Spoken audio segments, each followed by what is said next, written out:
কাল রাত্রির নিয়ম ভাঙায় রাইয়ের উপরে চরম ক্ষিপ্ত হয়ে গেল রাইয়ের শাশুড়ি মা। হ্যাঁ বন্ধুরা, ভিডিওতে লাইক দিয়ে দেখতে থাকুন। অনির্বাণ রাইয়ের ব্যাপারে ভাবতে থাকে অন্য রুমে যে, আর বলতে থাকে যে নিশ্চয়ই এখনও পর্যন্ত রাই ঘুমোয়নি, রায় নিশ্চয়ই নীলুর কথা ভাবছে। ওদিকে অনির্বাণ কাল রাত্রির নিয়ম ভঙ্গ করে রাইয়ের মুখোমুখি হয়ে যায়। ওদিকে রাই বলতে থাকে যে অনির্বাণ, তুমি তো খুব ভালো করে জানো যেটাতে তোমার অমঙ্গল হবে। আজ রাতে স্বামী স্ত্রীর একে অপরের মুখ দেখতে নেই, তা সত্ত্বেও তুমি এখানে কেন চলে এলে বলো তো? তখন অনির্বাণ বলতে থাকে যে এগুলো সব কিছু কুসংস্কার, এসব আমি মানি না, তুমি তো খুব ভালো করে জানো।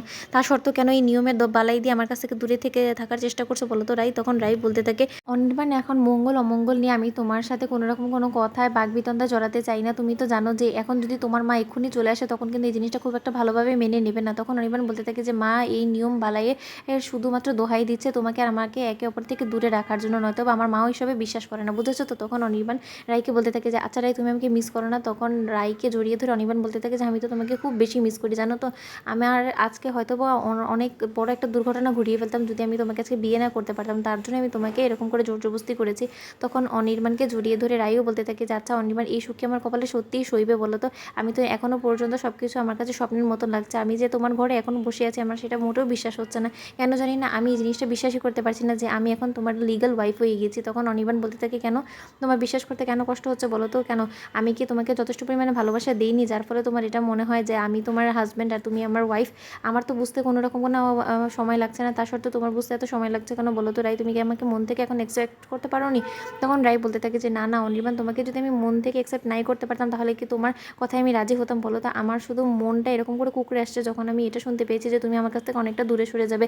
আজকে আমাকে তুমি কথা দাও যে তুমি আজকের পর থেকে এই কথা কোনোদিনও মুখে আনবে না যে তুমি চিরতরে আমার কাছ থেকে দূরে সরে যাবে। তুমি আমার কাছ থেকে সরে গেলে আমি কোনো মতেই আর বেঁচে থাকতে পারবো না, আমি তো মরেই যাবো তোমাকে ছাড়া। তখন অনির্বাণ রাইয়ের ঠোঁটে হাত দিয়ে বলতে থাকে যে একদম এরকম বাজে কথা বলবে না, তুমি আমার কাছ থেকে কোনো দিনও দূরে যেতে পারো না। যদি মরারই হয় তাহলে আমরা দুজন একসাথে মরবো, কিন্তু এর আগে আমরা একে অপরের হাত ছেড়ে কোনো মতেই একে অপরের থেকে দূরত্ব বজায় রাখবো না। রাই, এই কথাটা তুমি আমাকে প্রমিস করো যে তুমি কোনোদিন আমাকে ছেড়ে যাবে না। তখন রাই বলতে থাকে যে অনির্বাণ, এই কথাটা তো তোমার আমাকে বলা উচিত, কারণ আমি জানি না যে কখন আমাদের মধ্যে কী আঘাত এনে ফেলে, কে কখন কোথা থেকে কী করবে আমি তো সেটা বলতে পারি না, কিন্তু তার সত্ত্বেও এতটুকু আমার বিশ্বাস আছে যে তুমি আমাকে কোনোদিন অবিশ্বাস করবে না।